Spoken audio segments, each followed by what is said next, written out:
لیکن میں نے بتایا کہ میرے ابا جی کسان تھے، کسی بڑی گدی سے تعلق نہیں، میں کسی جماعت میں کبھی نہیں گیا، کوئی سہارا نہیں لیا۔ مسجد بھی وہ ہے جہاں جب میں آیا تھا تو 3 لوگ نماز کے لیے ہوتے تھے، تو کبھی تیسرا ڈھونڈنا پڑتا تھا۔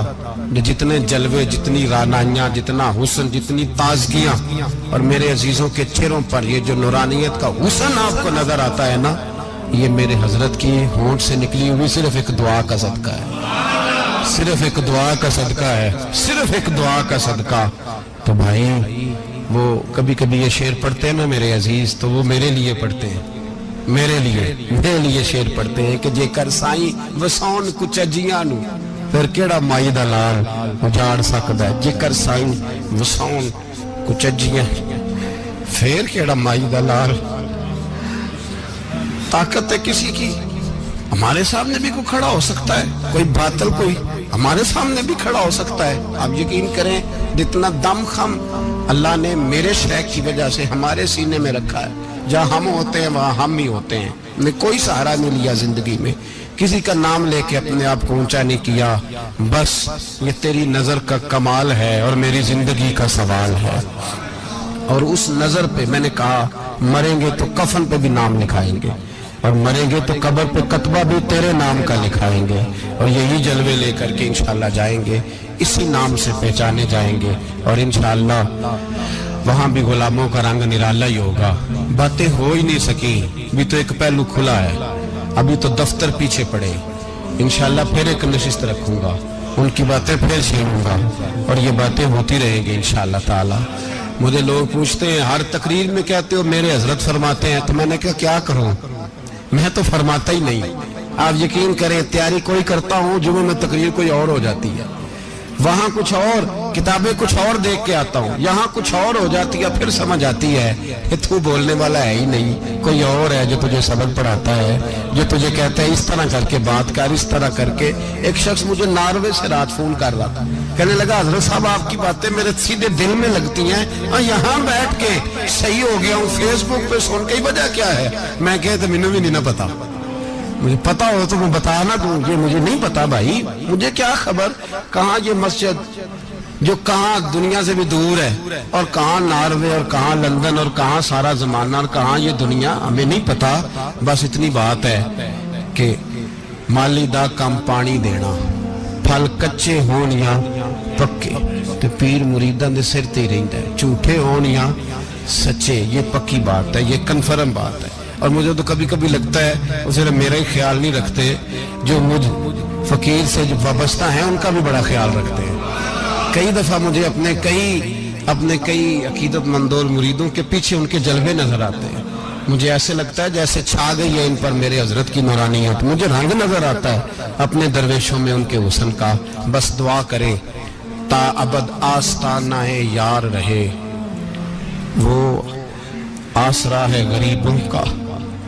سرکار نے فلاح انسانیت کے لیے جو دوسرا کام کیا نا، وہ لوگوں کو احساس دلایا ہے کہ اگر غلطی ہو جائے تو تم نے بندوں کے سامنے اپنے آپ کو کلیئر نہیں کرنا، تم نے تو رب کے سامنے اپنے آپ کو کلیئر کرنا، اللہ کے سامنے تم نے بچنا ہے کہ میرا گناہ معاف۔ اور حضور احساس پیدا کرتے تھے۔ بخاری شریف میں قبیلہ غامدیہ کی اس عورت کا تذکرہ موجود ہے جو خود آئی تھی، کوئی گرفتار کر کے نہیں لایا تھا، از خود آئی، احساس پیدا ہو گیا نا گناہ کا۔ یہاں بہت ساری غلطیاں کر کے بھی لوگ جب اپنی بات کرتے ہیں تو کہتے ہیں کبھی یاد تو نہیں کسی کے ساتھ زیادتی کی ہو، یاد تو نہیں کبھی کسی کا، بھئی آپ نے اتنے بڑے ولی ہونے کا دعویٰ کر دیا۔ انسان تو انسان رہتا ہے، بڑے بڑے لوگ کہہ گئے کہ یا اللہ اگر انجانے میں بھی بھول گئے ہیں تو ہم سے درگزر فرما، لیکن جب ہم تیار ہی نہیں ماننے کو۔ حضرت انس بن مالک کہتے ہیں وہ خاتون آئی، کوئی پکڑ کے نہیں لایا، کسی 14 دنوں کے ریمانڈ پہ نہیں اسے منوایا گیا، اسے وہ خود بخود آئی، اور کریم محبوب علیہ السلام کے سامنے جب وہ کھڑی ہوئی تو اتنے درد سے میں نے کم لوگ روتے دیکھے ہیں جس درد سے وہ روئی۔ عرض کرنے لگی حضور میں غلطی کر بیٹھی ہوں، مجھ سے زنا ہو گیا، مجھے پاک کر دے۔ تو محبوب کریم علیہ السلام نے فرمایا تو کیسے ثابت کرے گی تو نے گناہ کیا؟ یعنی مجرم کو ثابت کرنا پڑ رہا ہے کہ میں گناہ گار۔ یہ وہ کمال ہے کہ انسانوں کو احساس ہونے لگے کہ یہاں ہم غلط ہیں، جب اعتراف جرم ہوتا ہے، جب بیماری کی تشخیص ہوتی ہے تو پھر اس کا علاج بھی ہو جاتا ہے۔ حضرت انس بن مالک کہتے ہیں وہ عرض کرنے لگی حضور میرے پیٹ میں ناجائز بچہ ہے۔ حضور نے فرمایا جا جب بچہ پیدا ہو تو پھر آنا۔ وہ 8 ماہ کے بعد آئی تو اس کی گود میں پھول سا بچہ تھا۔ حضور نے فرمایا واپس جا، جب روٹی کھانے لگ جائے تو پھر آنا۔ وہ 2 سال 2.25 سال دودھ پلاتی رہی، پھر جب آئی تو بچے کے ہاتھ میں روٹی کا ٹکڑا تھا۔ کریم محبوب صلی اللہ تعالی علیہ وسلم سے آ کے جب اس نے بات کی تو وہ درد سے روئی، کہنے لگی یا رسول اللہ 3 سال ہونے کو ہیں، میں نے گناہ کیا ہے، میں ساری رات سو نہیں پاتی۔ حضور تڑپتی، اگر اس حال میں مر گئی تو اپنے رب کو کیا منہ دکھاؤں، مجھے پاک کر دے، میرے حال پہ رحم فرمائے۔ محبوب کریم صلی اللہ علیہ وسلم نے بچہ ایک صحابی کو دیا، فرمایا بچوں کی طرح پالنا، اور کہا اسے لے جاؤ، پتھر مار مار کے اسے سنسار کر دو۔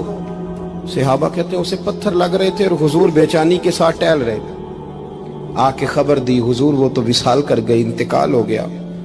فرمایا یہاں تک تو بات اس کی تھی۔ حضرت انس بن مالک کہتے اب محبوب کریم نے صحابیات سے فرمایا اسے غسل دو، کفن پہناؤ، جنازہ تیار ہو جائے تو مجھے خبر کرنا۔ حضرت انس بن مالک کہتے ہیں غسل ہوا، کفن ہوا، جنازہ تیار ہوا تو حیران ہم تب ہوئے جب میرے محبوب نے فرمایا صفیں بناؤ، میں خود جنازہ پڑھاؤں گا، میں خود جنازہ پڑھاؤں گا۔ اور سرکار نے جنازہ پڑھایا تو ایک شخص کی زبان سے نکلا حضور اس ملعون کا معاذ اللہ جنازہ جس نے ناجائز بچہ جنا، اس کے لیے آپ دعا کر رہے ہیں، جنازہ پڑھا۔ حضور فرمانے لگے خاموش ہو جاؤ، تم نے گناہ دیکھا ہے اس کا احساس نہیں دیکھا، تم نے غلطی دیکھی ہے لیکن اس کی توبہ کا انداز نہیں دیکھا۔ اور صاحب کنز العمال نے یہ لفظ نقل کیے ہیں کہ کریم محبوب فرمانے لگے اس نے تو ایسی شاندار توبہ کی ہے کہ اگر میں اپنی ساری امت میں بانٹ دوں تو اللہ سب کی مغفرت فرما دے گا۔ احساس جب پیدا ہو جاتا ہے نا اپنے دل کے اندر کہ یہاں میں غلط ہوں، ان العبد اذا اعترف ثم تاب تاب اللہ علیہ، او کما قال نبی صلی اللہ علیہ وسلم، رواہ مشکات۔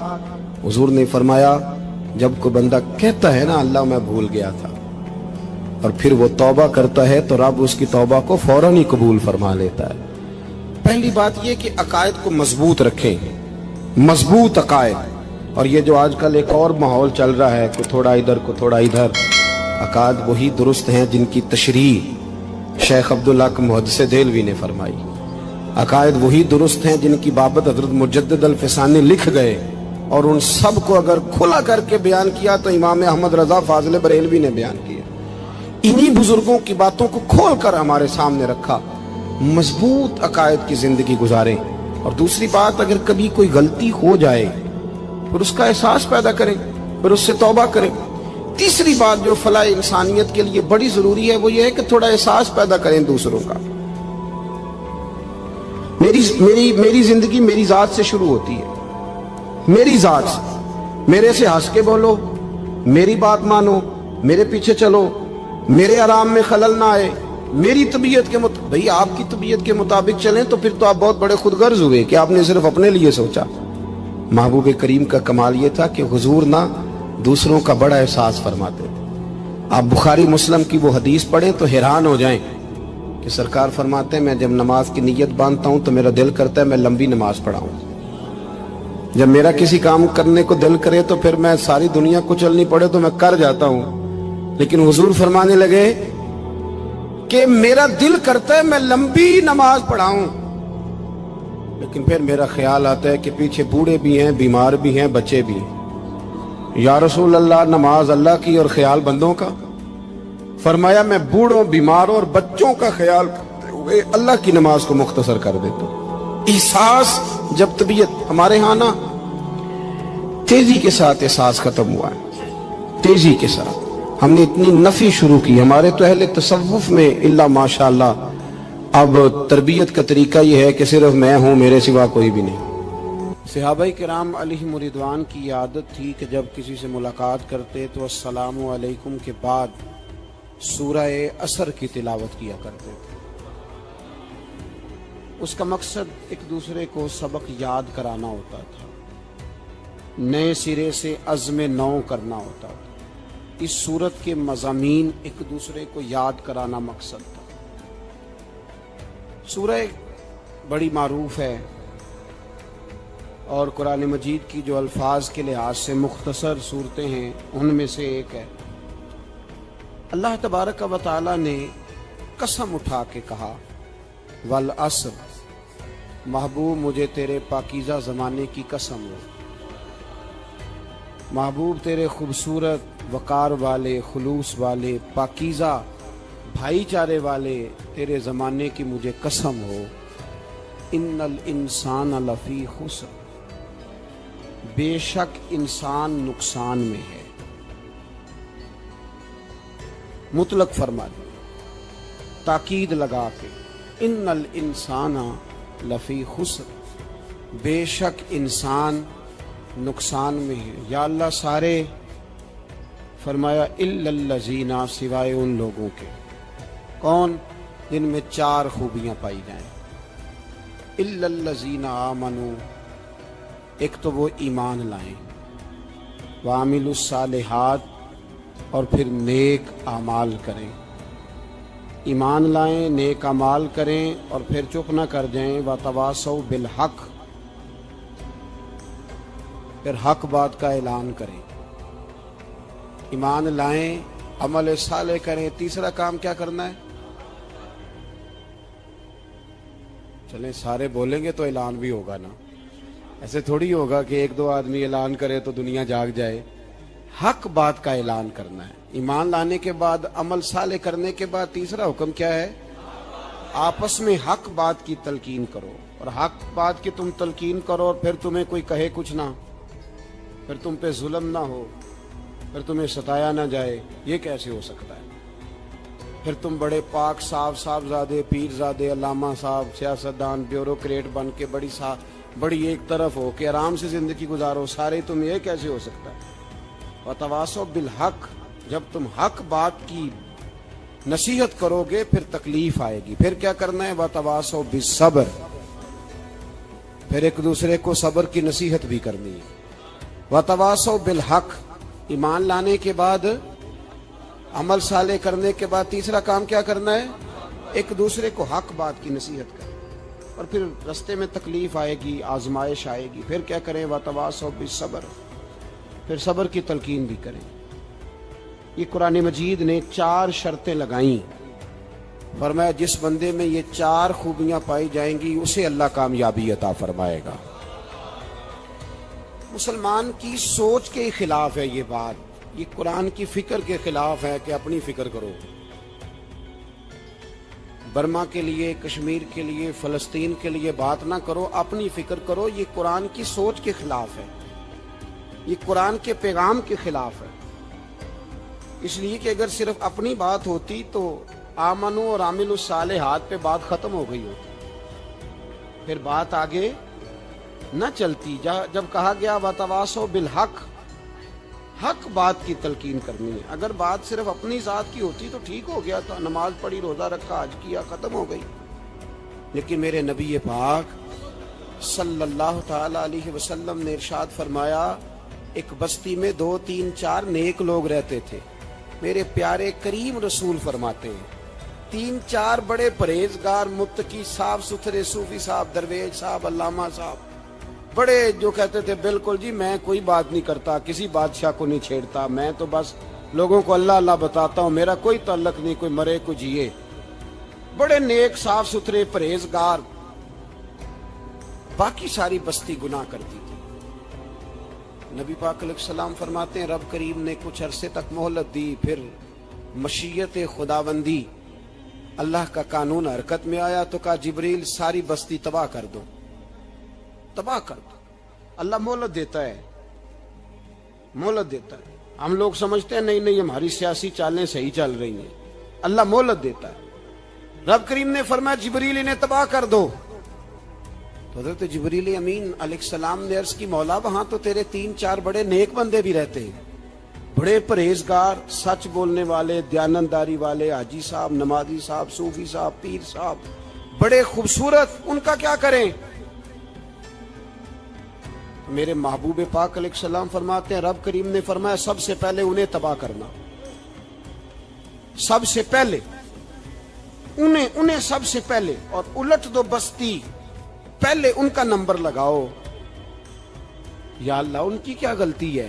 تو غلطی سن لیں، غلطی یہ ہے کہ انہوں نے 2 صفتیں پیدا کی ہیں، اگلی 2 پیدا کیوں نہیں کی؟ الا الذین آمنوا وعملوا الصالحات پہ روک کیوں گئے؟ آگے کیوں نہیں بڑھے؟ اللہ کریم نے فرمایا جبریل دیکھو نا، میری نافرمانی ہوتی رہی اور ان کے چہرے پر کبھی شکن تک نہیں آیا، لوگ میرا قانون توڑتے رہے، انہیں کبھی برا ہی نہیں لگا، گناہ دیکھ کر کبھی خیال ہی نہیں آیا بدلنے کا۔ میرے بھائی امت مسلمہ اپنے لیے تو آئی نہیں دنیا میں، نبی پاک کی اس لیے تھوڑے آئے تھے کہ پیسے کمائیں، دنیا داری کریں، جھوٹ سچ ماریں اور رخصت ہو جائیں، بچے پیدا کریں۔ یہ کام تو ہندو سکھ بدھ مت سارے کر رہے ہیں، تو فقط اس کام کے لیے تھوڑی آیا ہے۔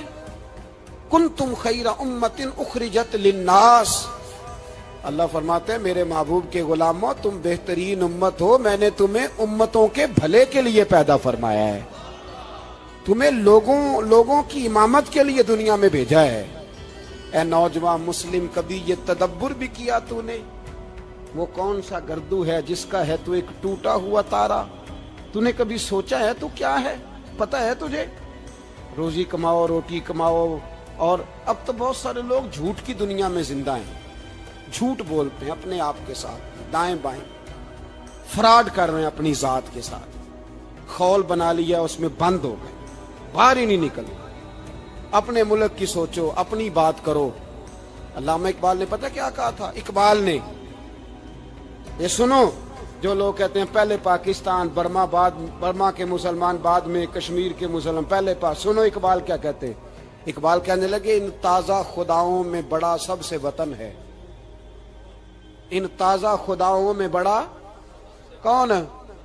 وطن کی محبت ایمان کا حصہ، اس میں شک نہیں، لیکن اگر اسلام سے پہلے وطن آ گیا تو اقبال کہتے ہیں ان تازہ خداؤں میں بڑا سب سے وطن ہے، اور جو پیرہن اس کا ہے وہ مذہب کا کفن ہے۔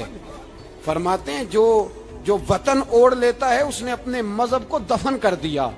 سب سے پہلے پاکستان نہیں، سب سے پہلے رسول اللہ کا دین ہے، سب سے پہلے قرآن ہے، سب سے پہلے نبی پاک کا فرمان ہے، سب سے پہلے امت مسلمہ ہے۔ ان تازہ خداؤں میں بڑا سب سے وطن ہے، جو پیرہن اس کا ہے وہ مذہب کا کفن ہے۔ اور اقبال کہنے لگے قوم مذہب سے ہے، مذہب جو نہیں تم بھی نہیں۔ قوم مذہب سے ہے، مذہب جو نہیں، کوئی نہیں سمجھ آ رہی آپ کو میری بات؟ قوم کس سے ہے؟ پاکستانی ہونے سے، پنجابی ہونے سے، سندھی بلوچی پٹھان ہونے سے نہ، قوم مذہب سے ہے، اور مذہب جو نہیں تم بھی نہیں۔ یہ کیسے ہو سکتا ہے کہ مذہب نہ ہو اور بندہ زندہ رہے؟ یہ کیسے ہو سکتا ہے؟ بھائی کافر نے اصل میں جاگ ہی نہیں رہا، میں جاگتا ہی نہیں، میں جیب کی سوچتا ہوں، مسجد کی سوچتا ہوں، خانقاہ کی سوچتا ہوں، مدرسے کی سوچتا ہوں، دکان کی، سارا دن تو اس چکر میں لگا رہتا ہوں لوگوں کو ثابت کرنے میں کہ میں صحیح ہوں باقی غلط ہے۔ میں تو اپنی ذات کے خول سے اٹھ ہی نہیں رہا، اور مجھے یہ اندازہ ہی نہیں کہ لیبیا سارا کٹ گیا، مصر کے ٹکڑے ٹکڑے ہو گئے، مجھے پتہ ہی نہیں کہ شام، جس کے بارے میں میرے نبی پاک علیہ السلام نے فرمایا مکے اور مدینے کے بعد اللہ نے سب سے زیادہ برکتیں ملک کے شام میں رکھی ہے، اور حضور نے فرمایا جس نے ہجرت کرنی ہو وہ شام جائے۔ اتنا اعلیٰ ملک سارا کٹ گیا، 4 ہزار لوگ ایک دن میں قتل ہو گئے، اور میرا گھر آباد ہے نا، کوئی حرج نہیں، وہ کٹتے ہیں تو وہ دور ہیں، کٹتے رہے۔ فلسطین میں ہمارے یہاں معراج کی محفلیں بڑی جم کے ہوتی ہیں، سارے لوگ پڑھتے ہیں سبحان الذی اسریٰ بعبدہ لیلا من المسجد الحرام الی المسجد الاقصی۔ انہیں پوچھو روز قرآن مجید میں مسجد اقصی کا نام لینے والو تو مسجد اقصی کہتے ہو تو تمہیں اللہ کتنی نیکیاں عطا کرتا ہے، بتاؤ تو صحیح مسجد اقصی کدھر ہے؟ اور اب تو میری طرح کے مولوی آدھی حدیث سناتے ہیں، کہتے ہیں مسجد نبی میں ایک نماز پڑھو تو 50,000 کا ثواب، حرم شریف میں پڑھو تو 1,00,000 کا ثواب۔ مولانا حدیث یہاں سے شروع نہیں ہوتی، کھولو تو صحیح کنز المال، پڑھو مسند امام محمد بن حنبل، حدیث تو یہاں سے شروع ہوتی ہے۔ میرے نبی پاک نے فرمایا مسجد اقصی میں جس نے ایک نماز پڑھی 25,000 کا ثواب۔ اور میری مسجد میں جس نے ایک نماز پڑھی 50,000 کا ثواب، اور اللہ کے گھر بیت اللہ جس نے پڑھی 1,00,000 کا ثواب۔ مسجد اقصی کا تو ذکر ہی چھوڑ گیا ہے، کیوں؟ وہ مسجد جس کی طرف منہ کر کے 15 سال میرے نبی پاک نے نماز ادا کی، کس نے؟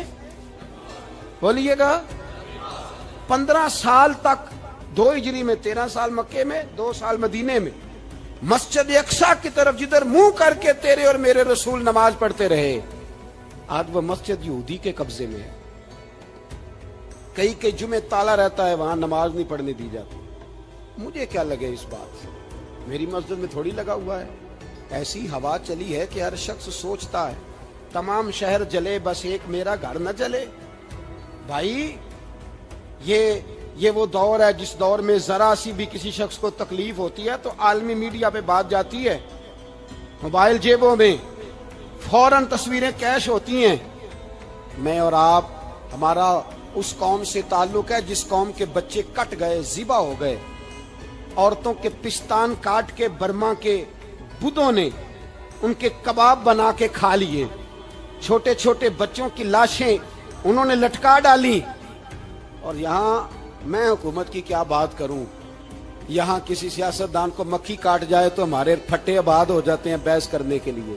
ہمارے اپنے لوگ، عام آدمی نہیں بات کرتا، عام آدمی نہیں نکلتا، عام شخص کو فکر ختم ہو گئی۔ بھائی سب سے بڑھ کر بہترین مسجد کے خطیب امام حسین تھے۔ مسجد نبی سے بڑی بھی کوئی مسجد ہوگی جس ممبر پر رسول پاک بیٹھ کے خطبہ دیا کرتے تھے؟ اور میرے مصطفیٰ کے آستانے سے بڑا بھی کوئی آستانہ ہوگا جس کی سجادگی امام حسین کے پاس تھی؟ کہتے ہیں ہمارا کیا تعلق، ہمیں کیا لگے، جو مرضی ہوتا پھرے۔ امام علی مقام آرام سے مسجد نبی میں بیٹھے تھے، زمانہ پوری دنیا سے جاتا تھا، ہاتھ چومتا تھا، قدموں میں بیٹھتا تھا۔ اتنے بڑی عظمت والی بھی کوئی شخصیت ہوگی جس کے رگوں میں رسول اللہ کا خون دوڑتا ہے، جسے حضور اپنی زبان مبارک اس طرح وہ چوسا کرتے تھے جیسے عرب کے لوگ پیاس کے عالم میں کھجور چوسا کرتے تھے۔ اتنا بڑا بھی کچھ شخص تھا، لیکن جب دین پہ کڑا وقت آیا تو حسین نے مسجد کی خطابت نہیں بچائی، آستانہ نہیں بچایا۔ امام علی مقام نے کہا کوفہ لٹتا ہے تو لٹتا رہے، دمشق میں فساد ہوتا ہے تو ہوتا رہے، وہ ملک شام کی بچیاں رو رہی ہیں تو روتی رہیں کہ ہم پہ یزید قابض ہو گیا، میری مسجد آباد ہے، کافی ہے نا۔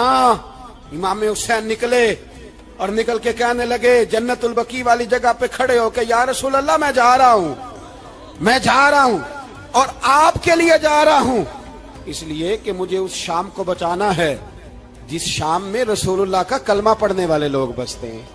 مجھے کوفہ، دمشق، مصر کے لوگوں کو بچانا ہے۔ نانا تیرے کرم کے خزینے کی خیر ہو، میں جا رہا ہوں تیرے مدینے کی خیر ہو۔ نکل کھڑے ہوئے امام علی مقام، میدان میں نکلے، کس کے خلاف؟ بولے کون تھا یزید؟ مسلمان تھا۔ اس وقت تک تو سب نے مسلمان لکھا ہے، جس نے کافر کہا شہادت امام حسین کے بعد کہا۔ جرم کیا تھا؟ میری گردن جھک جاتی ہے جب میں یہ بات کرتا ہوں، ایمانداری سے کہہ رہا ہوں، جوش خطابت نہیں، میری گردن جھکتی ہے جب میں یہ لفظ ادا کرتا ہوں۔ امام علی مقام اس شخص کے خلاف نکلے، سارے خطبے امام حسین کے پڑھ کے دیکھو۔ امام حسین نے فرمایا یزید شرابی ہے، شرابی مسلمانوں کا حکمران ہو سکتا؟ آپ نہ بولیں بے شک، پر بات تو سچی ہے نا۔ امام حسین نے فرمایا شرابی کو ووٹ دیا جا سکتا؟ فرمایا رنڈیوں کا ناچ دیکھتا ہے جو مجرے دیکھے، جو رنڈیوں کے ناچ دیکھے وہ مسلمانوں کا حکمران ہو سکتا؟ امام حسین میدان میں نکلے اور 18 سال کے علی اکبر سے لے کر 6 مہینے کا علی اصغر دے دیا، لیکن شرابی کو برداشت، بے حیا کو برداشت تو میں کیسے کرتے؟ دوستی قاتل سے بھی، مقتول سے یارانہ بھی، اپنی جیب سے فلیکسیں چھپوا کے ظالموں، جابروں، بدماشوں کو ووٹ دیتے ہو۔ امام حسین کو تیری دیگ کی ضرورت ہے جو تو 10 محرم پہ پکاتا ہے، چاولوں کی ضرورت ہے جو تو نے 9 محرم کو پکائے، ان کو اس بریانی کی عادت تھی جو تو نے پکائی ہے۔ میرے گھر میں فلاں M N A M P A صاحب آ گئے تھے، امام حسین کے گھر کے اندر یزید نے پیغام بھیجا. اس نے کہا جیسے کہو گے کر لوں گا, جتنے پیسے کہو گے دے دوں گا, جتنی مسجدیں کہو گے بنوا دوں گا, جتنے ادارے کہو گے تعمیر ہو جائے, مجھے نہ چھیڑو. آپ نے فرمایا نہ, مسجد مدرسے اس وقت آباد رہتے ہیں جب حکمران صحیح ہوتے ہیں, اور جب حکومتیں غلط ہوتی ہیں تو پھر مساجد آباد, پھر مدارس کی آباد کاری ہو ہی نہیں سکتی. میں دین میں نیا رکھنا کھول دوں, امام علی مقام کھڑے ہوئے, پر میں کیا کروں, حکومت کیا کروں, حکومت سے کیا کہوں. اگر میری ملت کے اپنے جوان کے موبائل میں رنڈیوں کا ناچ ہو تو 10 محرم کو تو امام حسین کربلا میں تڑپ جاتے ہوں گے. اگر 9-10 محرم کو جو نکلا امام علی مقام کی بات کرنے کے لیے, وہ نوجوان اگر سگریٹ کا, شراب کا, بدماشی کا عادی ہو تو حضرت علی اصغر کہیں گے نا میری قربانی کا کیا بنا. وہ تو نکلے تھے عریانی اور فحاشی کے خلاف, اور اگر ملت کا جوان روز چوک میں کھڑے ہو کے لڑکیوں کو تاڑتا ہو تو حضرت علی اکبر تو اپنی قبر میں روتے ہوں گے کہ یہ اس قوم کے لیے جان دے دی جو آج یزیدی طریقوں پہ عمل کر رہی ہے, جو ساری رات گند دیکھ کے سوتی ہے, جو ساری رات بے حیائی, فحاشی اور عریانی میں لگی رہتی ہے. ان لوگوں کے لیے جان دے دی. اتنا ظلم ان شہیدوں کے ساتھ, اور 10 محرم کو دیگ پکا کے کہتا ہے میں امام حسین کا ماننے والا ہوں, میں امام علی مقام سے پیار کرنے والا ہوں. نہ بھائی, نہ دو رنگی چھوڑ کے یک رنگ ہو جا, سراسر موم ہو جا یا سنگ ہو جا. امت مسلمہ کو بیدار ہونا پڑے گا. امام علی مقام میدان میں نکلے, ڈٹ کے نکلے, اور امام نے فرمایا میدان میں نکل کر کہ میرا وطن مدینہ ہے, میرا وطن مدینہ ہے, پر مدینہ بعد میں, رسول اللہ کا دین پہلے. تو پاکستان کی بات کرتا ہے. امام علی مقام نے فرمایا مدینے کی شہریت بعد میں, رسول اللہ کا دین پہلے, اور تیرے تو بچے عام سے ہیں. امام حسین نے فرمایا میری گود میں جو بچے ہیں وہ رسول اللہ کے نواسے ہیں, پر بچے بعد میں, نبی پاک کا دین پہلے. آپ نے فرمایا تیری بیٹی بڑی باوقار ہوگی, اس کی بڑی عزت ہے, تو کہتا ہے بیٹی کی وجہ سے بلیک میل ہو گیا, لیکن جو شان خدا نے حسین کی بیٹی کو عطا فرمائی, جن بچیوں کا سر کا بال ننگا ہو جائے, سر کا بال ننگا ہو جائے, تو امام شورانی فرمایا کرتے تھے اگر مدینے میں کسی سید زادی کے سر کا بال ننگا ہوتا تھا تو سورج اپنا منہ چھپا لیا کرتا ہے, سورج چھپ جاتا تھا بادلوں کی اوٹ میں. اور مدینے والے سمجھ لیتے تھے کہ گھر میں کام کرتے کرتے کسی سید زادی کے سر کا کوئی بال ننگا ہو گیا. ان شہزادیوں کا اتنا وقار. اور امام علی مقام نے فرمایا بیٹیوں کی فکر بعد میں, رسول اللہ کا دین پہلے. پہلے رسول اللہ کا دین. قوم مذہب سے ہے, مذہب جو نہیں تم بھی نہیں. یاد رکھ میرے بھائی, امام علی مقام رضی اللہ تعالیٰ عنہ نے میدان میں نکل کر پہلے مذہب کی بات کی. اور آج دین نبی دا بانگ یتیمہ رووے تے کرلاوے تے آکھے میں کتھوں لبا عمر بہادر, میں کتھوں لبا عمر بہادر جڑا مینوں سینے لاوے. معصوم بچے, معصوم. آج تک کدھر ہے تمہارا اقوام متحدہ؟ بلاؤ نا اسے. بھیک مانگتے پھرتے ہو, کافروں سے بھیک مانگتے ہو. بچہ شام کو گھر نہ آئے تو ماں دروازے پہ نظر لگا کہتی بیٹے ٹائم پہ آ جایا کر, مجھے نیند نہیں آتی, وقت پہ. برما کی اس ماں سے بھی جا کے پوچھو جس کا بچہ پلٹ کے آئے کوئی نہیں, آیا ہی نہیں, اس سے بھی پوچھو. بچے نے آدھی رات کو روٹی مانگ لی تو فالج زدہ ماں, اس کو فالج تھا, وہ رینگتی ہوئی اٹھی اور اس نے اپنے لال کو روٹی پکا کے دی. باپ کہتا رہا چل چھوڑ, سو جا بیٹے تیری اماں. اس نے کہا نہیں مجھے نیند نہیں آتی, بیٹا بھوکا ہے. اس ماں سے بھی کبھی پوچھ, اس ماں سے جو بنگلہ دیش کے خیمے میں بیٹھی ہے تو BBC لندن کا رپورٹر کہتا ہے کہ تیری خواہش کیا ہے؟ کہتی کوئی بھی نہیں, چلو 2 دن کے بعد ہی صحیح میرے بیٹے کو ایک روٹی دے جایا کرو, یہ روٹی مانگتا ہے مجھ سے, میں کدھر سے لاؤں؟ یہ لوارث قوم ہے. میں حکمران سے جا کے بات کروں جب میرا اپنا نمازی مسلمان کہتا ہے پہلے پاکستان کے بچے تو پال لو. میرے بھائی تجھے خبر ہی نہیں, یہ تو جانا تو کبھی گنبد خضرا پہ تو میرے مصطفیٰ نے فرمایا من ازا مسلم فقد ازانی، فرمایا جب میرا مسلمان تکلیف میں ہوتا ہے تو میں گنبد میں تکلیف میں ہوتا ہوں، مجھے درد ہوتا ہے، مجھے اذیت ہوتی ہے۔ پوچھ جا کے محبوب پاک سے، میرے عزیز کسی کو غم ہی نہیں ان لوگوں کا، کسی کو پرواہ ہی نہیں، کچھ سوچتا ہی نہیں ان کے بارے میں۔ میں اپنے گھر میں مست ہوں، آپ اپنے گھر میں مست ہیں۔ میرے رسول اللہ کی امت لٹ گئی ساری، جگہ جگہ تباہی، ایک انچ دھرتی پر زمین ایسی نہیں جو کافر کی ہو اور خون بہتا ہو۔ ایک ریمنڈ ڈیوس امریکی کتا یہاں بند تھا مسلمانوں کے قتل میں، انہیں اپنی قوم کی اتنی فکر تھی وہ راتوں رات چھڑا کے لے گئے، لیکن میری اور تیری بہن عافیہ صدیقیہ سالوں سے بند ہے۔ تڑپ کے پوچھا ہے مسلمانوں نے کہ اس کی غلطی تو بتاؤ، اس کا قصور نہیں پر وہ بند ہے، کوئی نہیں بات کرنے والا، کوئی نہیں۔ مسجد جانے جمعہ تو پڑھانا ہے، اس میں غرض نہیں درد ہے کہ نہیں کہ اس میں تو اتنا پتہ ہے 1 گھنٹے تقریر ہے کرنی ہے۔ پیر صاحب صبح سے شام تک تعویذ لکھتے، سیاستدان صبح سے شام تک جنازہ بھی تب پڑتا ہے کہ مجھے ووٹ ملیں گے۔ تاجر کہتا ہے بس دکان چلنی چاہیے، مر جائے میری طرف سے ساری دنیا، بس کرو، اس خول سے باہر نکلو۔ اے نوجوان مسلم، کبھی یہ تدبر بھی کیا تو نے، وہ کون سا گردوں ہے جس کا ہے تو ایک ٹوٹا ہوا تارا؟ تو نے سوچا ہی نہیں کبھی، تجھے کبھی خبر ہی نہیں ہوئی کہ یہ کس قدر بڑا کام تھا؟ میرے رسول پاک صلی اللہ علیہ وسلم کے غلاموں جاگو۔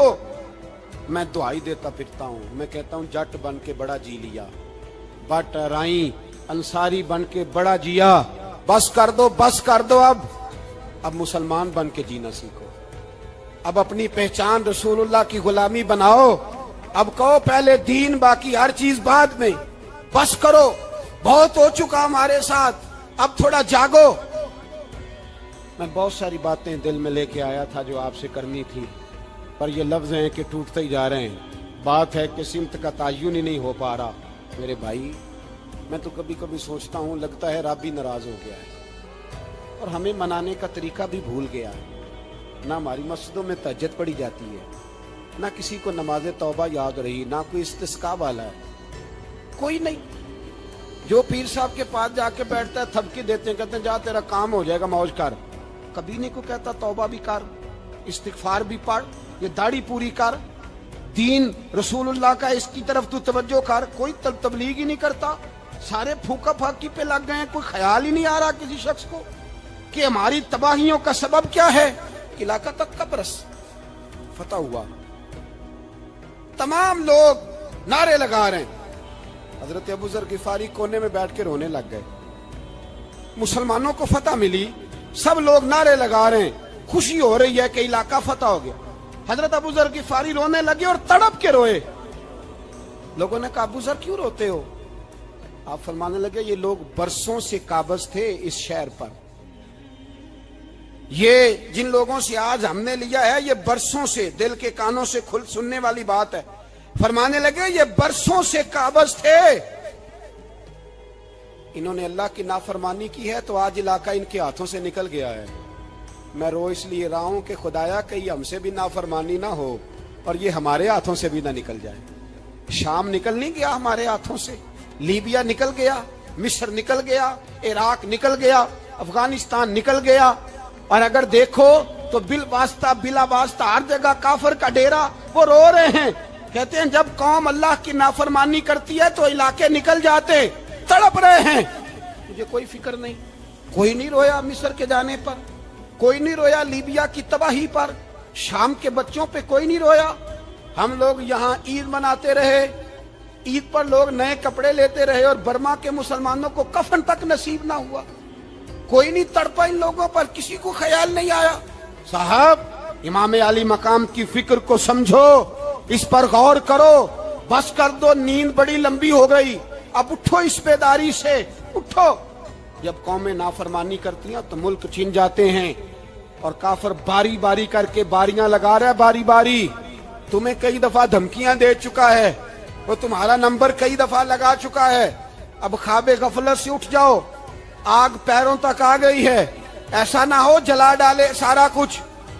حضرت سیدنا ابو ذر غفاری رو کے فرمایا کرتے تھے جب تم نافرمانیاں کرو گے تو علاقے تمہارے ہاتھوں سے نکل جائیں گے. سو نکل گئے. غوث اعظم کے بغداد پہ کئی دفعہ بم گرے.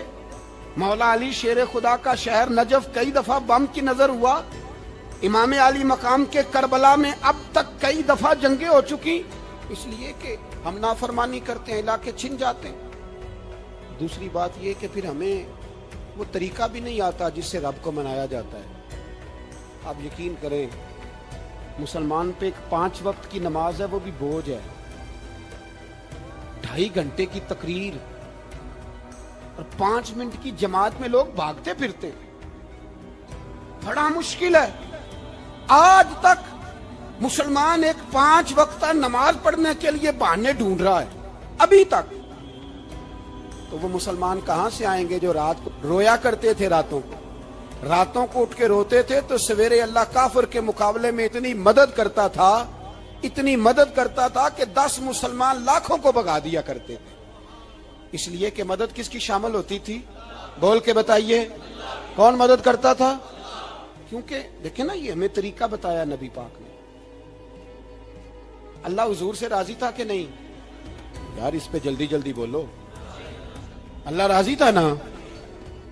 تو بدر کی رات حضور کیا کرتے رہے ساری رات؟ ساتھ نہیں تھا اللہ؟ وہ تو وہاں سے فرما رہا ہے غار ثور سے، ان اللہ معنا. محبوب کہہ دے کہ اللہ تیرے ساتھ ہے. وہاں سے محبوب کہہ رہے ہیں اللہ ہمارے ساتھ ہے. وہاں سے اللہ ساتھ تھا، پر ساری رات بدر کی ساری رات. اور دعا کا رنگ کیا تھا؟ حضرت ابوبکر صدیق فرماتے ہیں حضور نے ہاتھ اٹھائے، اللہ یہ میرے 313 ہیں، میں کل کمائی لے کے آ گیا. اے اللہ میری کل کمائی ہے، اگر یہ ہلاک ہو گئے تو قیامت تک کون تیری عبادت کرے گا؟ اے اللہ مدد فرما. اور حضور مناتے ہیں رب کو، کہتے ہیں یا اللہ تو نے وعدہ نہیں کیا تھا تو مدد کرے گا، یا اللہ تیرا وعدہ نہیں تھا تو کامیابی دے گا، یا اللہ تو نے ساری رات مناتے گزر گئی، ساری رات. صبح کا اجالا چمکا تو حضرت ابوبکر فرماتے اتنا لمبا سجدہ کیا، حضور سجدے میں تھے، میں دیکھتے دیکھتے تھک گیا، میں سجدے کی حالت میں ہی حضور پر لیٹ گیا، لپٹ گیا. میں نے کہا محبوبہ سر اٹھائیں، وہ دیکھیں اللہ نے مدد نازل فرما بھی دی ہے. اٹھائیے سر. حضور نے اللہ کو منایا. نبی پاک منایا کرتے تھے. ہم اب سجدوں میں بھی نہیں جاتے. اتنی سو گئی امت، سجدوں تقریروں سے انقلاب لانا چاہتے ہیں. ہم خالی نعروں سے انقلاب برپا کرنا چاہتے ہیں. لوگ جب روتے تھے، بوڑھے لوگ سجدوں میں، اور عالم فاضل صوفی کی تو کیا بات ہے نا، وہ تو اللہ کے نمائندے ہیں کہ جس کے صرف سفید بال ہو جائیں. میرے نبی پاک علیہ السلام نے فرمایا رب تو ان کی بڑی عزت کرتا ہے، ان کی بڑی. اور میرے نبی پاک نے فرمایا گناہگار مومن بھی جب دعا کے لیے ہاتھ اٹھاتا ہے تو اللہ فرماتا ہے فرشتوں اسے خالی نہ لوٹانا، مجھے شرم آتی ہے سے خالی. پر تو اٹھاتا ہی نہیں، تو اسے مناتا ہی نہیں، تو کبھی لپٹا ہی نہیں، تو نے کبھی کہا ہی نہیں کہ یا اللہ آ میں تجھے لے جاؤں. حضرت سعد بن ابی وقاص کے پاس قادسیہ کی جنگ ہو رہی تھی، کافر بلا رہا تھا آؤ اگر کوئی ہے تو آؤ مقابلے میں. حضرت سعد بن ابی وقاص نے گھوڑے دوڑا دیے. دشت تو دشت ہیں، صحرا بھی نہ چھوڑے ہم نے، بحر ظلمات میں دوڑا دیے گھوڑے ہم نے. حضرت سعد بن ابی وقاص نے گھوڑے دوڑائے، آگے دریا آ گیا، کوئی پل نہیں، کوئی شے نہیں. اسلام کی عزت کا سوال ہے. حضرت سعد بن ابی وقاص نے ہاتھ اٹھائے اور کہا اے اللہ اگر تو موسیٰ کی نافرمان قوم کو رستہ دے سکتا ہے تو تو ہمارے دلوں کو جانتا ہے، ہم تو اپنے رسول کے فرما بردار غلام ہیں. آنا مہربانی کر کی اگر تو نے دل مسلم کی دل جوئی نہیں تو ہمیں تانا دیں گے بت کے مسلم کا خدا کوئی نہیں. کہا اے اللہ مہربانی فرما، اگر تو حضرت وَإِذْ فَرَقْنَا بِكُمُ الْبَحْرَ فَأَنْجَيْنَاكُمْ وَأَغْرَقْنَا آلَ فِرْعَوْنَ، اگر تو حضرت موسیٰ کی قوم کے لیے دریا پھاڑ سکتا ہے تو ہم تو نبی پاک کے غلام ہیں. صحابہ کہتے ہیں جناب سعد نے دعا مانگی تو دریا نے رستہ عطا فرما دیا. یار تو دعا بھی نہیں مانگتا. حضور نے فرمایا دعا صلاح المومن، دعا مومن کا ہتھیار ہے، تو نے یہ بھی چھوڑ دیا ہے. اب تو باتیں کر کے، تبصرے کر کے، ٹی وی دیکھ کے، اپنی رائے قائم کر کے، کمنٹس کر کے سو جاتا ہے، یہ بھی سوتا خشک ہو گیا. تو دعا تک نہیں مانگتا. فرماتے ہیں دعا مانگی تو دریا نے رستہ دیا. اور جب اس کنارے نکلے تو حضرت سعد کہنے لگے کسی کی کوئی شے تو نہیں رہ گئی دریا میں, کوئی چیز تو نہیں رہ گئی. ایک صحابی کہنے لگے پیالہ رہ گیا ہے. تو حضرت سعد فرمانے لگے او دریا ہمارا پیالہ واپس نہیں کر دیتا. تو کہتے ہیں کہ لہر آئی تو پیالہ بھی باہر پھینک گئی. او بھائی ہم اسی رسول کا کلمہ پڑھتے ہیں جن کا حضرت سعد بن ابی وقاص نے کلمہ پڑھا تھا. اور کسی جگہ میرے نبی پاک نے نہیں فرمایا اللہ صحابی کی سنے گا بعد میں آنے والوں کی نہیں سنے گا, کسی جگہ نہیں کہا. پر تو کشکولے دعا بھی نہیں اٹھاتا, مصیبت میں بھی اب یاد خدا ہم کو نہیں آتی, دعا منہ سے نہ نکلی جیبوں سے عرضیاں نکلی, تو یہ کام بھی نہیں کرتا. میرا دل کرتا تھا چلو اور کچھ نہ ہو مسجدوں میں اجتماعی دعا ہی ہو جائے, پر اس طرف بھی توجہ نہیں. وہاں بھی کہتے ہیں مولوی صاحب جلدی کرو گھر جانا ہے, اتنی لمبی دعا, اور کمنٹس کر رہے ہیں لوگ کہتے ہیں آپ اپنے گھر کی سوچیں. میرے بھائی دعا. صلاح الدین ایوبی فلسطین کی جنگ لڑ رہے تھے, خبر آئی کہ عیسائیوں کا ایک بحری بیڑا بحری جہاز اسلحہ لے کے آ رہا ہے, نیزے ہیں تلواریں ہیں تیر ہیں. صلاح الدین ایک بزرگ تھے ان سے ملے تو کہنے لگے بابا جی آپ بھی دعا کرو. میں بھی دعا کرتا ہوں. مسلمانوں کے پاس پہلے اسلحہ نہیں, عیسائیوں نے اور منگا لیا ہے, کہیں ایسا نہ ہو مسلمانوں کے خلاف اتنا اسلحہ استعمال ہو. یہ بات کہی, بابا جی کو دعا کا کہا, خود مسجد اقصی میں ساری رات روتے رہے. صلاح الدین ساری رات, ہمارا حکمران جسے ربنا آتنا فی الدنیا پوری نہیں پڑھنی آتی, اور اب تو ایسے پیر آ گئے میدان میں جو سورہ فاتحہ سیدھی نہیں سنا سکتے الا ماشاءاللہ. ساری رات صلاح الدین ایوبی روتے رہے. وہ بزرگ کہتے ہیں میں بھی کونے میں تھا, پر جس درد سے اس نے دعا مانگی میں نہیں مانگ سکا. سویرے خبر آئی کہ دشمن کا وہ بحری بیڑا جو اسلحہ لے کے آ رہا تھا دریا میں غرق ہو گیا ہے. صبح خبر آئی تو وہ شخص ایک آگے بابا جی سے کہنے لگا بابا جی وہ بحری بیڑا دریا میں غرق ہو گیا. تو بابا جی رو پڑے, کہنے لگے دریا میں غرق نہیں ہوا, صلاح الدین ایوبی کی آنسوؤں میں غرق ہو گیا ہے. اس کے آنسوؤں میں غرق ہو گیا ہے, اس نے رب سے دعا ہی ایسی مانگی اس کے آنسوؤں میں. تو دعا بھی نہیں مانگتا میرے بھائی مسلمانوں کے لیے, تو دعا بھی نہیں مانگتا. امام حسین میدان کربلا میں تھے, ایک راوی کہتا ہے 3 دن پانی بند رہا ہے, روٹی بند رہی ہے, پر قرآن پاک کی تلاوت 1 منٹ کے لیے بھی بند نہیں ہوئی, دعا اور التجا 1 منٹ کے لیے بھی بند.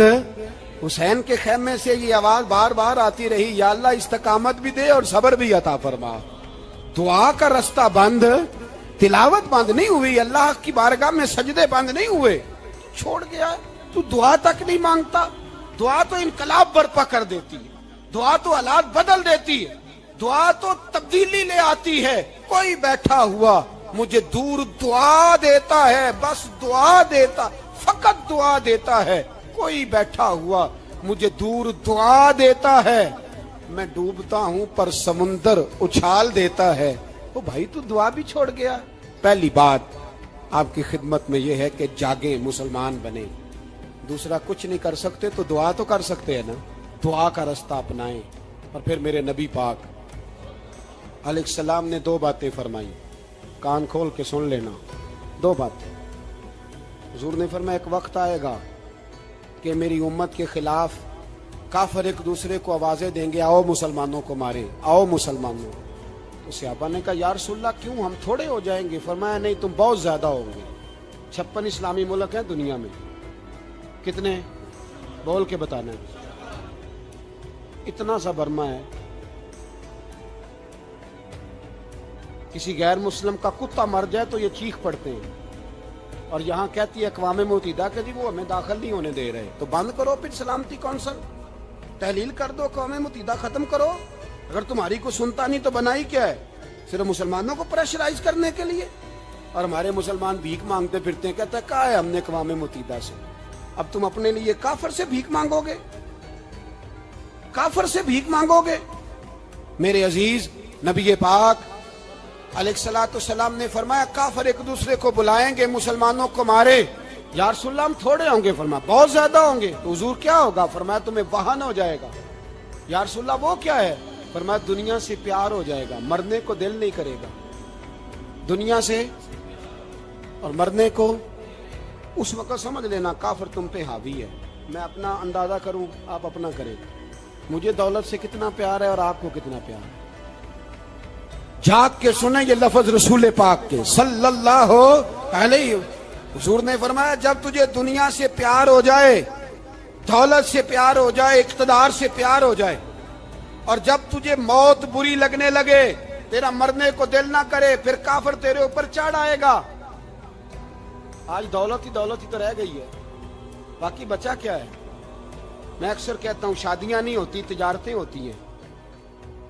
لڑکی والے کہتے ہیں کہ لڑکا زیور کتنا ڈالے گا، لڑکے والے کہتے ہیں لڑکی جہیز کتنا لائے گی۔ تجارت، ہر جگہ دولت، ہر جگہ پیسہ، ہر جگہ سرمایہ۔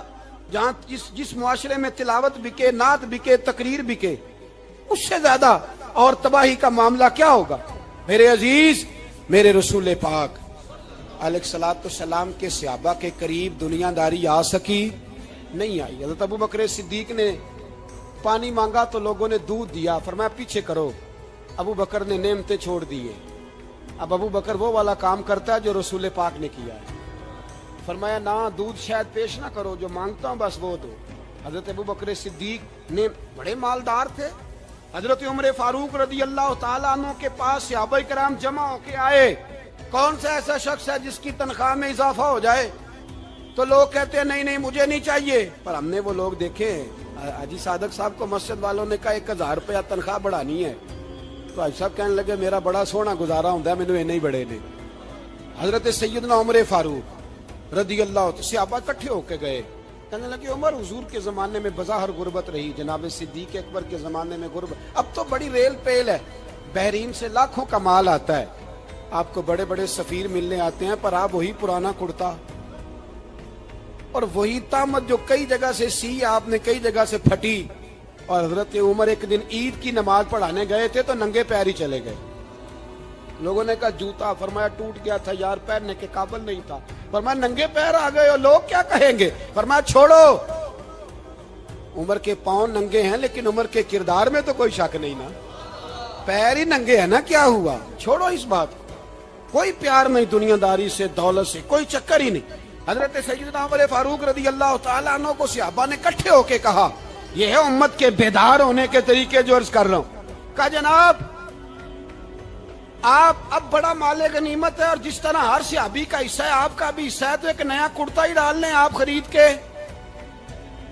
اب جب مشورہ ہو گیا صحابہ میں تو کہنے لگے عمر سے بات کون کرے گا؟ نیا کرتا پہننے کی عمر سے بات کس کو برا لگتا ہے جی؟ نیا کرتا کون بات کرے گا؟ حضرت سیدنا علی المرتضیٰ کا انتخاب ہوا۔ کہنے لگے مولا علی کی بڑی عزت کرتے ہیں، ان سے بڑا پیار کرتے ہیں، ان سے بات کرتے ہیں۔ تو حضرت علی کو بلایا گیا، عرض کی حضور مہربانی فرمائیں، حضرت عمر سے کہے نئے کرتے کے لیے۔ آپ فرمانے لگے عمر میری بڑی قدر کرتا ہے، بڑی بات سنتا ہے، پر یہ والا کام نہیں میں عمر سے کہہ سکتا، یہ کسی اور سے کہو۔ تو کہنے لگے آپ رہنمائی کر دیں، کس کو کہیں؟ تو جناب علی المرتضیٰ فرمانے لگے اگر حضرت عائشہ صدیقہ سے کہو گے تو عمر فوراً مان جائے گا، وہ مومنوں کی ماں ہیں۔ صحابہ حضرت عائشہ کے پاس، اماں جی عمر کو بلائیں، ان کو کہیں بڑے بڑے سفیر آئے ہوتے ہیں، وہی پرانے کپڑے پہن کے بیٹھ جاتے ہیں۔ اللہ اکبر۔ حضرت عائشہ نے پیغام بھیجا، فرمایا عمر کو بلاؤ۔ عمر فاروق دوڑے ہوئے آئے، پردے کے پیچھے حضرت عائشہ کے پاس گھٹنوں کے بل، اماں جی دیر تو نہیں کر آیا میں آنے میں؟ حکم ہو، حضور کے گھر سے پیغام آیا، بڑے بڑے سفیروں کو چھوڑ کے بھاگے۔ حضرت عائشہ صدیقہ کہنے لگی عمر دیکھو جائز پیسے ہوں تو اسلام اچھے لباس سے منع نہیں کرتا، اب بڑا بڑا مال آیا ہے، اب تیرا بھی حصہ ہے، تو صحابہ کرام کی خواہش ہے کہ نیا کرتا پہن لو، بڑے بڑے سفیر آتے ہیں، حرج بھی کوئی نہیں، جائز بھی ہے، کو منع نہیں۔ حضرت عمر نے گردن جھکا، جی اماں جی، جی اماں جی، جی اماں جی۔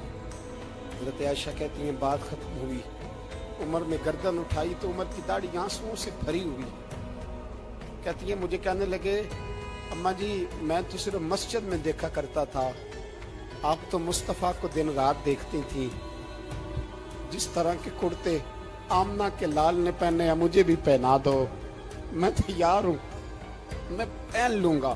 میں تیار ہوں پر جس طرح کے میرے نبی نے پہنے.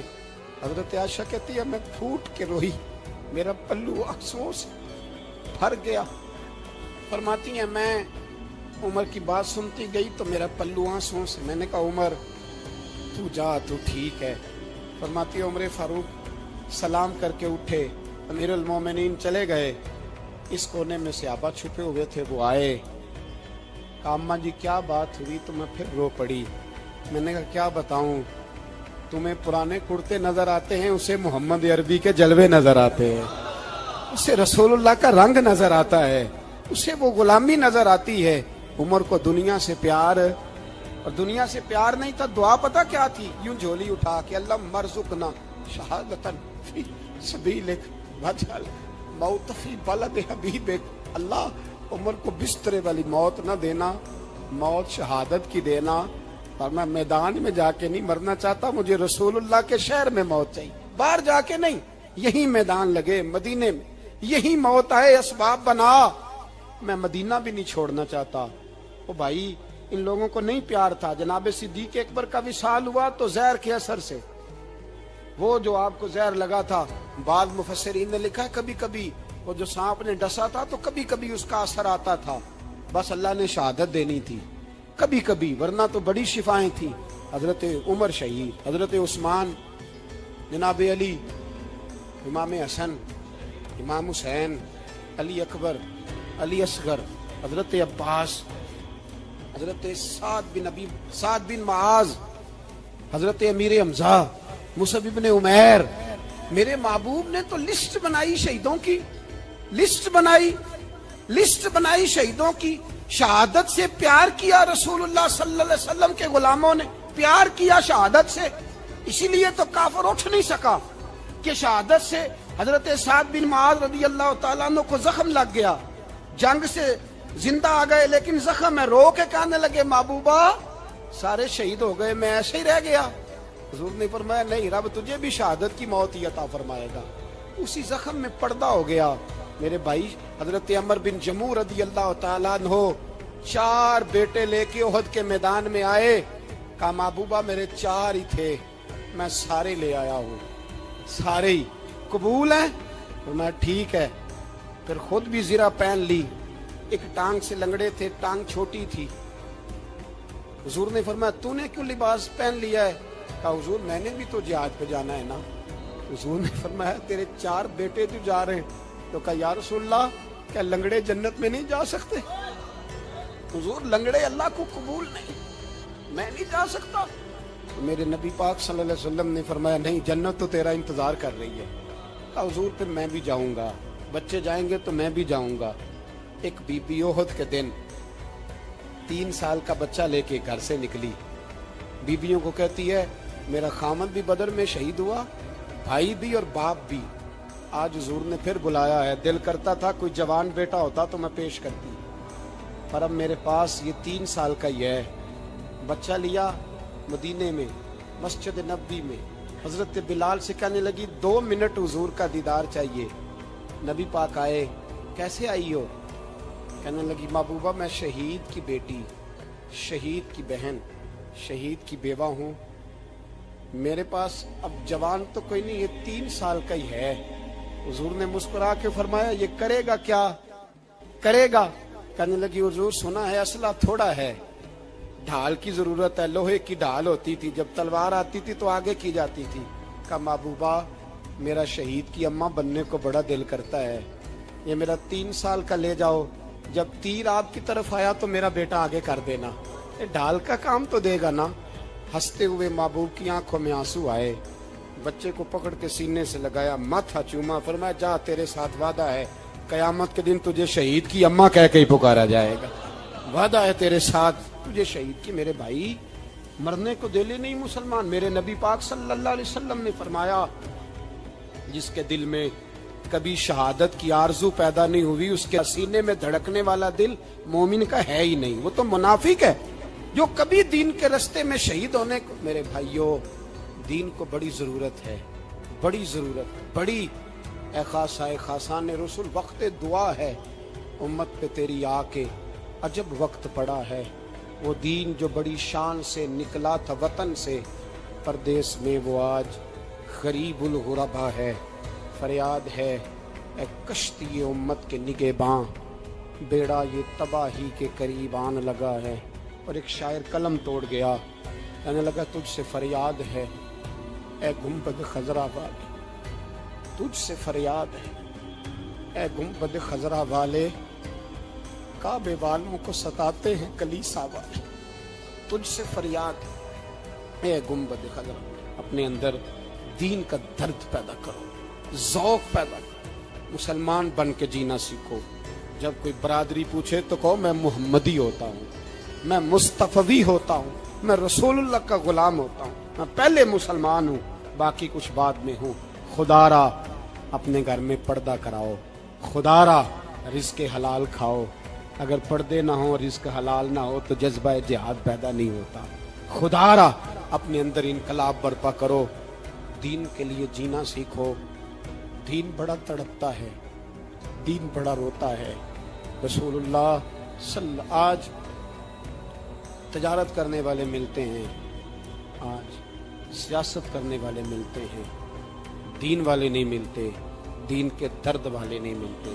اپیل ہے آپ سے، آج رات 2 نفل پڑھ کے اور کچھ نہ ہو سکے تو مسلمانوں کے لیے دعا ضرور کر دینا، ان کے لیے دعا ضرور کر دینا، اپنے آپ کو بیدار کرو، بیدار کرو۔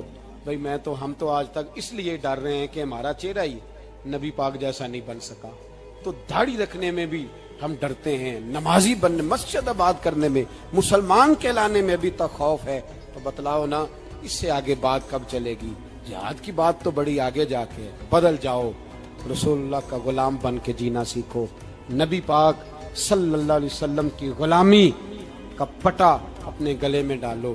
یہی امام حسین کی سوچ ہے، یہی امام علی مقام کا پیغام ہے، اس کو کبھی فراموش نہ کرنا۔ امام حسین ہمیں بتا گئے سارا کچھ لٹ جائے پر دین کے اندر کوئی نقص واقع نہ ہونے پائے، کوئی شرابی، کوئی بے ایمان، کوئی لٹیرا کبھی اس بڑا عشق عشق تو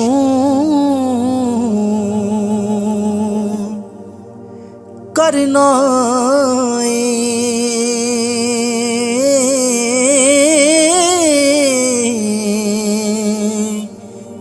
کدیں عشق دا گنجل کھول تے سئی،